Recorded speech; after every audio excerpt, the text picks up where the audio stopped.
When we think about bone health, we usually picture our grandparents, right? But what if I told you that the most important work for your bones happens like decades earlier?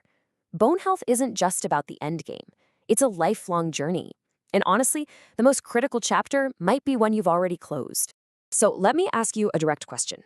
Just take a second and really think about it. When were your bones at their absolute strongest? Was it back in your high school sports days? Maybe last year? Or hey, maybe it's even right now. Well, whatever age you have in your head right now, the science suggests you're probably a little off. For most of us, the real answer is actually kind of a shock. That's it, your late 20s. For most of us, our bones hit peak strength, and then that's kind of it. The major building phase is over. And just understanding that one little fact, it completely changes the game for how we should think about our bone health for the rest of our lives. So let's use a little metaphor here. Think of your bones as a bone bank. All through your childhood and your early 20s, every healthy meal, every bit of exercise, that's a deposit. You're building up this huge savings account. And the goal, to get that balance as high as you possibly can. Because trust me, later in life, you're pretty much only going to be making withdrawals. And this chart, it basically tells the whole story of your bone bank. You see this sharp climb when you're young, hitting that absolute peak in your 20s. Then you enter this long maintenance phase. And eventually, the withdrawals start, and you can see the balance start to decline. The takeaway here is super simple. The higher you build that peak at the beginning, the more you have left in the tank for the rest of your life.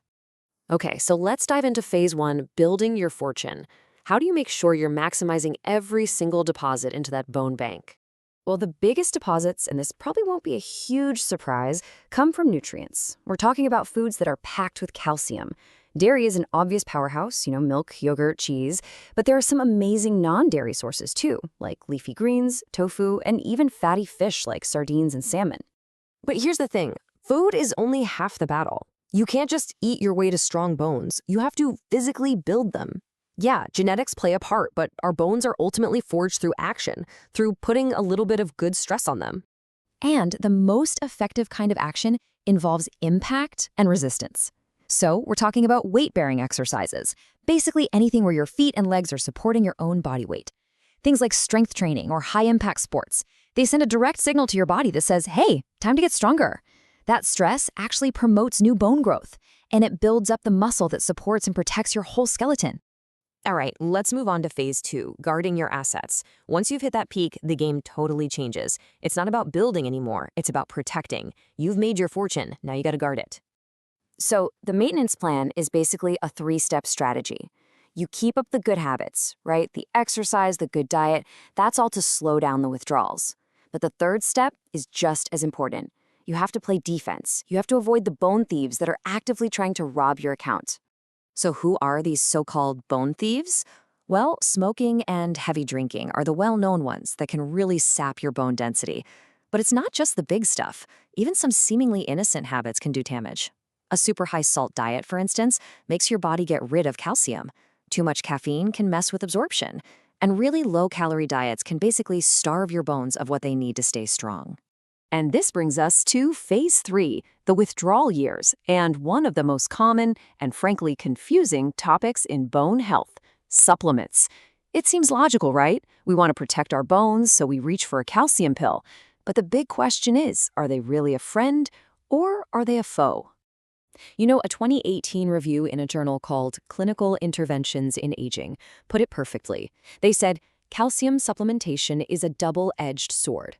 So while a lot of us just assume more calcium is always better, the science tells a much, much more complicated story. Okay, this is where it gets really fascinating. Studies have found a major difference between getting calcium from your food versus getting it from a pill. It turns out, getting a lot of calcium from your diet is actually linked to a lower risk of kidney stones. But, and this is a big but, getting high doses from supplements has been linked to an increased risk of kidney stones and maybe even heart problems.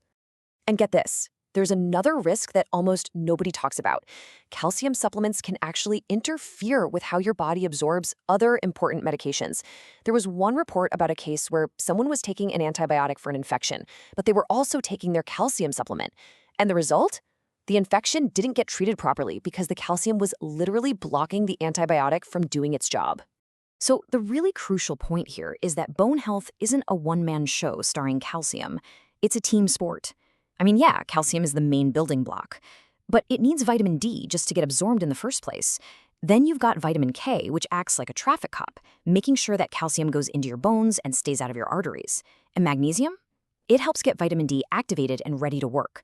They all have to work together. Okay, so what does all of this mean for you? What's the bottom line? Let's put together a real action plan.